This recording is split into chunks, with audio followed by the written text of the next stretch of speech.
maravilhosas! Tudo bem com vocês?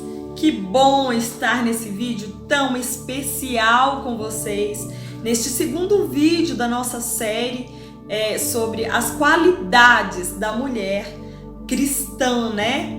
E hoje eu vou falar de um tema muito polêmico e, enfim, quando nós fomos escolher, né, eu e a Valéria, os temas que a gente ia falar, cada uma, nós deixamos que fosse dirigido pelo Espírito Santo. Então, eu confesso para vocês que se fosse para me escolher o tema, escolher por mim mesmo, eu não escolheria esse tema da fidelidade. Hoje nós vamos falar a respeito da fidelidade. A fidelidade é uma qualidade, uma característica da mulher de Deus, da mulher cristã, da mulher virtuosa, da mulher que realmente tem o nome escrito no livro da vida e que não pode faltar. Antes de qualquer coisa, eu gostaria de lembrar a vocês, né, que a fidelidade ela é um dos frutos do Espírito. E você pode estar vendo ela lá em Gálatas, no capítulo 5, versículo 22, onde fala dos frutos do Espírito. Então, ele é um fruto do Espírito e ele é essencial na nossa vida.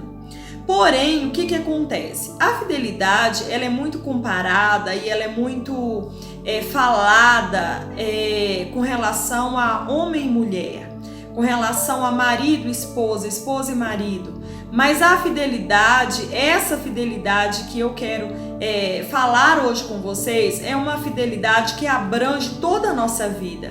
Não tem a ver apenas com a fidelidade carnal, mas ela tem a ver com uma fidelidade espiritual, até porque eu acredito muito que os dois andam juntos, sabe? Então eu creio muito nisso e eu quero falar com vocês com relação à palavra de Deus, para que não seja palavra de Wanda falando, até porque quem sou eu para poder estar falando ou ensinando algo para vocês. Mas eu queria inclusive citar alguns exemplos da fidelidade, né? Como que diz? Da fidelidade, como eu disse, que abrange tudo. Eu não acredito que exista a fidelidade, por exemplo, num casamento, se não houver essa fidelidade para com Deus. Então eu acho que a nossa vida com Deus, a nossa vida espiritual, ela tem a ver com as nossas atitudes físicas, sabe? A pessoa que não tá bem, que não tem um compromisso sério com Deus, você não pode esperar dessa pessoa que ela também tenha um compromisso sério com o seu esposo, ou que seu esposo tenha um compromisso sério com ela, e isso engloba a fidelidade. Muitas pessoas têm a fidelidade como um caráter, e tudo bem, nós também podemos dizer que sim, a fidelidade está atrelada ao caráter da pessoa, mas eu conheço pessoas que, vamos dizer assim, foram infiéis e são pessoas bondosas, são pessoas que aparentemente são pessoas que têm um caráter. E aí como se explicaria isso? Sem vergonhice? A falta de vergonha na cara? Não. Eu vejo isso como falta de temor a Deus. Porque o que nos faz ser fiel, seja no nosso relacionamento como namorado, como noivo, como marido, como amigos, entre amigos, fidelidade a Deus, é o nosso temor a Deus, sabe? Então, outra fidelidade que eu gostaria de citar para vocês é a fidelidade que havia na amizade de Jonatas e Davi. Ah, pastora, mas nós não estamos aqui falando apenas de mulheres? Não, nós estamos falando da vida com Deus. E eu não gosto muito de pegar, por exemplo, vou pegar aqui apenas temas, passagens que falam de mulher. Porque eu acho que quando se volta, para a nossa vida espiritual, eu acho que não faz muito sentido essa separação. Não acredito que Deus veja muito a gente dessa forma, não.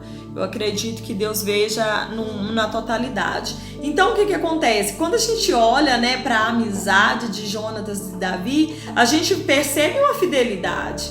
Você vê que Davi, até mesmo depois da morte de Jonatas, ele continuou fiel à amizade que eles tinham, né, quando ele quando ele pergunta e ele manda chamar o filho de Jonatas, Mefibosete, foi em nome daquela amizade que eles juraram ter um para com o outro. Que coisa linda, né? Que possamos encontrar, ter e ser amigos como Jonatas e Davi. Mesmo vivendo turbulências familiares, né, que eles viveram, do pai de Jonatas, o rei Saul, querendo matar a Davi, mesmo assim isso não foi empecilho, pelo contrário, Jonatas foi fiel ao pai e foi fiel a Davi. Que coisa maravilhosa! Eu oro a Deus para que eu tenha e para que eu seja essa amiga assim. Outra questão de fidelidade. Agora eu quero falar de infidelidade. Quando nós falamos de Isaac e de Rebeca, nós temos como um casal modelo, né? Nós temos como um casal. Eu sempre vejo as pessoas quando vão falar a respeito de casamento bonito, de relacionamento bonito, eu sempre vejo as pessoas citando Rebeca e Isaac. E realmente o encontro deles foi algo maravilhoso. Eu acredito que a vida, né, conjugal deles também foi uma vida abençoada na presença do Deus de Israel, do nosso Deus. Porém, nós podemos ver quando nós lemos a respeito de Jacó, né? Quando Jacó foi enganar, vamos dizer assim, o seu pai na velhice já, você vê que quem bolou, quem fez toda a estratégia daquilo, quem foi a mentora de tudo aquilo foi Rebeca. E você concorda comigo que um casal que vive bem, um casal que vive a luz da palavra de Deus, é um casal que não tem segredos? Você concorda comigo? E aí nós podemos ver que havia segredos entre Rebeca e Isaac. E eu posso dizer para você que eu vejo até mesmo essa atitude de Rebeca como uma infidelidade ao seu marido. Não foi uma infidelidade que ela traiu ele com outro homem, mas foi uma infidelidade na atitude dela de montar, de bolar todo aquele esquema para ajudar a enganar o seu marido. Você me entende?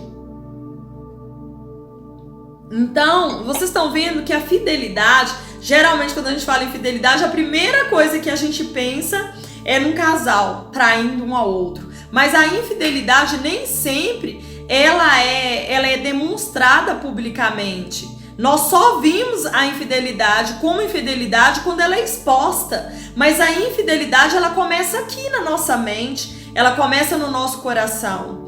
E o Senhor Jesus certa vez disse, né, quando perguntaram para ele a respeito lá do adultério, não sei se vocês se lembram, mas está lá em Mateus, Jesus responde que infidelidade, que adultério não é apenas você ir cometer o ato, mas cada vez que você olha com olhar impuro. Então ele está querendo nos dizer a respeito da infidelidade aqui, que não é simplesmente você ir lá e fazer. O ir e fazer é a exposição da infidelidade, é a exposição do pecado, mas nem sempre a nossa infidelidade ela é exposta para todo mundo ver. Mas o Senhor Jesus, Deus, o Deus Todo-Poderoso, o Deus que esquadrinha e sonda o nosso coração, Ele nos pesa em balança justa e Ele vê realmente se nós temos um coração fiel ou não. Você me entende? Por isso que a palavra de Deus nos ensina a não julgar. Nem mesmo quando nós ficamos sabendo de algo, nós não devemos julgar, porque às vezes nós estamos julgando alguém por causa de um pecado exposto, mas nós guardamos em nosso coração pecados que o homem não vê, mas que Deus vê. Mas Deus vai nos julgar não segundo aquilo que nós fizemos, mas segundo aquilo que nós também pensamos. Olha que profundo isso. Isso é uma palavra de reflexão para toda mulher de Deus, para toda mulher que quer realmente fazer a vontade de Deus. Mas vamos lá, para o vídeo não ficar muito grande, eu quero falar com vocês hoje a respeito de uma história maravilhosa. Eu só fiz uma explanação aqui com vocês, dando alguns exemplos de fidelidade, de infidelidade. Depois nós temos a história de Davi, né, que foi infiel, né, mas que foi perdoado por Deus, mas que sofreu as consequências. Esse foi um pecado exposto que todo mundo viu, mas eu acredito que a Bíblia ela não relata, mas eu acredito que teve outras infidelidades com relação à amizade, com relação ao casamento, e que não foram relatadas porque não caberiam, né? Mas eu creio que o que nós precisamos tem aqui na palavra de Deus para nos ensinar. Eu gostaria que você abrisse a sua Bíblia comigo lá no livro de Ruth. O livro de Ruth é um livro bem pequenininho, mas eu quero falar com vocês a respeito dessa mulher tão maravilhosa e que nos ensina com uma história de fidelidade. Não fidelidade apenas ao seu marido, mas fidelidade a Deus tremenda. Todo mundo, quando escuta a história de Ruth e de Noemi, eu acho que ninguém nunca pensa como uma fidelidade, mas pensa como um amor. Mas eu estudando, eu vendo aqui a palavra de Deus, Deus falou muito profundo comigo. Por isso que eu já vim logo gravar o vídeo para vocês, para não perder nenhum pedacinho daquilo que Deus quer falar através dessa palavra. Então, abra lá. A história de Ruth e Noemi todo mundo conhece, né? Que é a Ruth, que era casada com o filho de Noemi, e ele veio a falecer, a morrer, o seu sogro, o seu cunhado, todos os homens da casa, e sobraram apenas Noemi e Ruth e a outra cunhada da Ruth com Noemi, né? E vamos ver aqui o que é que a Bíblia nos ensina com essa palavra tão linda. Vamos lá, vamos começar lá no capítulo 1, versículo 11, que diz assim: Noemi respondeu: voltem, minhas filhas, porque querem ir comigo? Vocês acham que eu ainda poderei ter filho para casarem com vocês? Voltem para casa, porque já estou muito velha para casar de novo. Pois ainda que eu tivesse esperança de casar outra vez, ou mesmo casasse esta noite e chegasse a ter filhos, será que vocês iriam esperar até que eles crescessem para vocês casarem com eles? É claro que não, minhas filhas. O Senhor está contra mim. Isso me deixa muito triste, pois vocês também estão sofrendo. Aqui nós podemos ver Noemi falando com as suas noras, né, a respeito de uma fidelidade que elas, se viessem a ter com ela, seria um interesse, seria por causa dela poder ter algo para oferecer. E quantas vezes na nossa vida nós achamos que estamos sendo fiel à pessoa, mas na realidade nós estamos sendo apenas interesseiras. E isso tem uma diferença enorme aos olhos de Deus. A fidelidade que Deus espera de nós é uma fidelidade pura, é uma fidelidade que não espera nada em troca. Mais adiante, ela diz assim, lá no versículo 14: aí elas começaram a chorar alto outra vez. Então, Orfa se despediu da sua sogra com um beijo e voltou para o seu povo, mas Ruth ficou. Orfa era a outra nora de Noemi. E Orfa, quando ouviu isso da sua sogra, imagino eu que ela pensou assim: é verdade, a minha sogra é uma mulher muito boa, maravilhosa, mas ela não tem mais nada para me oferecer. Então eu vou voltar, já que ela está me liberando, eu vou voltar para minha casa, eu vou voltar para os meus deuses, para os meus costumes, eu vou voltar, certo? E aí, olha aqui, aí Ruth respondeu assim, ó, olha a diferença de Ruth e de Orfa, ou seja, a fidelidade de Orfa estava atrelado a algo que a sua sogra poderia lhe dar. Quando ela viu que a sua sogra não tinha mais nada para lhe oferecer, ela voltou novamente para a sua vida. Mas Ruth, que não foi fiel apenas à sua sogra, aliás, eu vejo a fidelidade de Ruth não à sua sogra, não apenas a um ser humano, a uma outra mulher, mas a Deus, porque ela diz assim: não me proíba de ir com a senhora, nem me peça para abandoná-la. Onde a senhora for, eu irei. E onde morar, eu também morarei. O seu povo será o meu povo, e o seu Deus será o meu Deus. Você concorda comigo que para Ruth ter dito isso para Noemi é porque ela já havia conhecido o Deus que Noemi servia, e ela também já servia esse Deus? E aqui ela vamos dizer assim, que ela renova essa aliança dela com Deus quando ela diz para sua sogra que o seu Deus será o meu Deus. Então talvez até aquele momento ela estava observando a sogra dela, mas a partir daquele momento ela já havia decidido seguir não apenas a sua sogra, mas seguir ao Deus que a sua sogra ensinou para ela a servir. E aí ela disse assim: onde a senhora morrer, eu morrerei também ali, e serei sepultada. Que o Senhor me castigue, se qualquer coisa a não ser a morte me separar da senhora. Como Noemi viu que Ruth estava mesmo resolvida a ir com ela, não disse mais nada e elas continuaram a viagem até Belém. E aqui então nós podemos ver a fidelidade de Ruth a Deus, consequentemente a fidelidade de Ruth à sua sogra, né? É a fidelidade pura, sem esperar nada em troca, porque ela sabia que a sua sogra não tinha nada para oferecer para ela, a não ser uma vida entregue ao Deus de Israel, né? E aí, o que me chamou muita atenção, e eu vim aqui para procurar saber a respeito, foi porque quando a Noemi disse para suas noras, voltem para o seu povo, voltem para os seus deuses, ela estava dizendo para elas, né, voltem para a vida de vocês. E aqui, quando Ruth se recusa a voltar, é porque lá em Moabe, eles serviam a um Deus que se chamava, vamos ao estudo aqui, ó. Lá havia um Deus que se chamava Quemos. E esse Deus, essa divindade moabita, a Bíblia não, né? Os estudos nos mostram, nos fala que esse Deus dos moabitas, a ira dele só se aplacava com sacrifícios humanos. Então você veja que Ruth, ela se negou a voltar e a continuar vivendo essa vida, continuar a sacrificando, né, a sua vida, havendo os horrores. Você imagina um lugar onde se oferece sacrifícios humanos para um Deus? Você imagina que triste que eu imagino que era. E ela se recusa, né? Ela se recusa a voltar para aquela vida, a se voltar para esse Deus pagão, porque ela já havia conhecido um Deus todo-poderoso, o nosso Deus. Olha que coisa maravilhosa. E mesmo sabendo que a sua sogra não tinha nada para oferecer, ela fez a escolha dela. Por quê? Porque nós podemos fazer as nossas escolhas.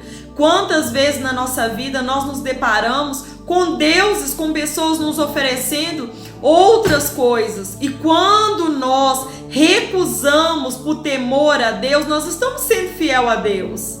Você me entende? Quando você se recusa a fazer algo que é contra aquilo que você já aprendeu que é errado, então você está sendo fiel a Deus. A fidelidade, ela não está somente atrelado à carne, a você ir lá e trair alguém, mas a fidelidade, ela vai muito além disso. A fidelidade está na nossa mente, a fidelidade está no nosso coração. E essa palavra não é uma palavra condenatória, essa palavra não é a palavra para trazer para você, eu tô perdida, eu fiz isso, eu fiz aquilo, eu pequei, eu fui fiel a um amigo meu que eu prometi que eu não contaria aquele segredo, eu não fui fiel ao meu marido, eu não fui fiel ao meu filho, eu não fui fiel ao ministério que eu sirvo, eu não fui fiel a Deus. Essa palavra não é para trazer uma palavra de condenação, mas essa palavra é para trazer para você o temor de Deus, para que você possa, a partir desse momento, se consertar, renovar a sua aliança com Deus e decidir, a partir de hoje, ser fiel não apenas ao seu marido, não apenas aos seus relacionamentos, mas ser de verdade uma mulher transparente, ser de verdade, não importa quem você foi até hoje, mas Deus, o que Ele espera de você, através da palavra, que é a justiça de Deus, é que você tome a posição e que você decida hoje ser fiel a esse Deus que é fiel a nós, mesmo quando nós somos infiel a Ele. Deus, Ele não desiste de nós. Deus, Ele continua acreditando na sua fidelidade. Wanda, é porque você não sabe de coisas terríveis que eu fiz que ninguém sabe. E eu não sei, eu não preciso saber. Mas o Deus Todo-Poderoso que sabe, que sonda o seu e o meu coração, Ele está disposto a te perdoar se você decidir, a partir de hoje, levar uma vida de fidelidade diante dele. Amém? Que Deus abençoe a sua vida e até o próximo vídeo.